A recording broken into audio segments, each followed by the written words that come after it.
Welcome, everybody. Todd Costello from Remax Center Realty here in State College, Pennsylvania. It is February of 2026, time for the monthly value message. And as we're coming into the peak season, the selling season, if you will, many of you, my clients, family, friends, either yourselves or people that you know, are going to be selling their home this year, maybe upsizing, downsizing, moving out of the area. So I want to cover two topics in this edition that are very important fundamentals for sellers. One of them is days on market. When you go to sell your home, what are your expectations? How long is it going to take? And how important the topic of days on market is. And then the second, which is going to be in the 60-second social link in the email, is about what do you want to hear from your realtor?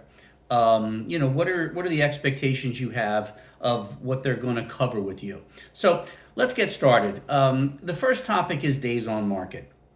And it's very important because you're planning your life. You're going to sell your home. When are you going to get your proceeds check? When can you move forward with your next purchase of your replacement home? When can you leave town and all that stuff? So the days on market matters. And we're going to start with the first point is, what is the average days on market? So each market that you're in this case, we're talking about Center County, State College, Bellefonte, Bald Eagle, and Penns Valley school districts. What is the average days on market from the time you hire a realtor till the time you receive an acceptable offer? How long does it take to accept an offer?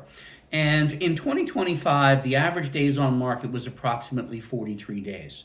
So the first thing you need to understand about the average days on market, data from the Center County Association of Realtors Multiple Listing Service of every home that's sold in the county of 43 days, just understand, number one, that the average is always inflated.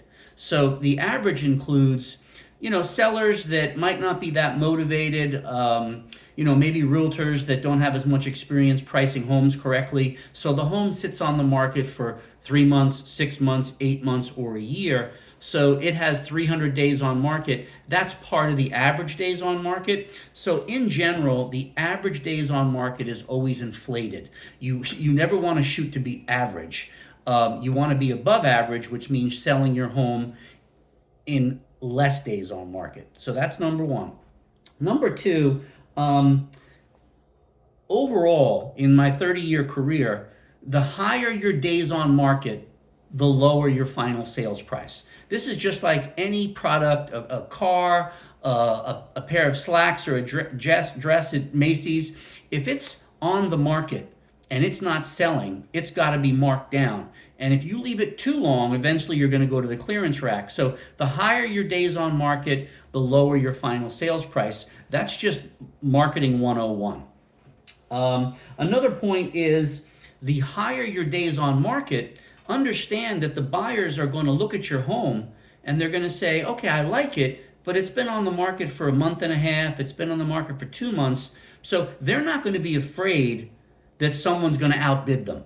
They're going to say, well, why hasn't anyone purchased it yet? And if they do like it, their offer is going to be based on their best interest. So your higher the days on market, the more contingencies that the offers that you receive are going to have. Contingent upon home inspections, contingent upon appraisal, contingent upon mortgages, contingent upon anything the buyer wants to make it contingent upon, maybe even contingent upon the sale of the buyer's current home, which is a nightmare. If you're a seller, you do not want to accept an offer where the buyer has to sell their home before they can buy yours. So again, as your days on market goes up, the terms of the offers you get are not going to be as attractive. The other part of days on market is you own the home. So even if you've moved on and your home is now vacant, you have to pay carrying costs. You have to keep it insured. You have to keep the utilities on. You have to keep the grass cut, the snow plowed, and all that stuff. So understand that while you own your home, it's keeping you from moving on to the next one, or you're paying carrying costs. And the longer you own it, the higher the carrying costs are. So these are just a few of the mindsets that you need to understand. We're not selling your home in a fire sale. Oh my gosh, price it to sell in one day. But oftentimes the agents aren't talking to you about, well, what's the downside of having it sit too long?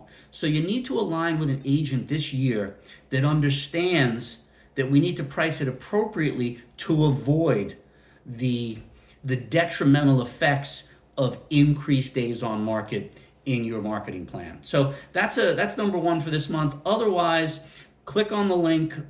You're going to see some information that you're going to learn. What do you want to hear from your realtor? And how important that is. Otherwise, check me out at toddcostello.com, and I will see you next month.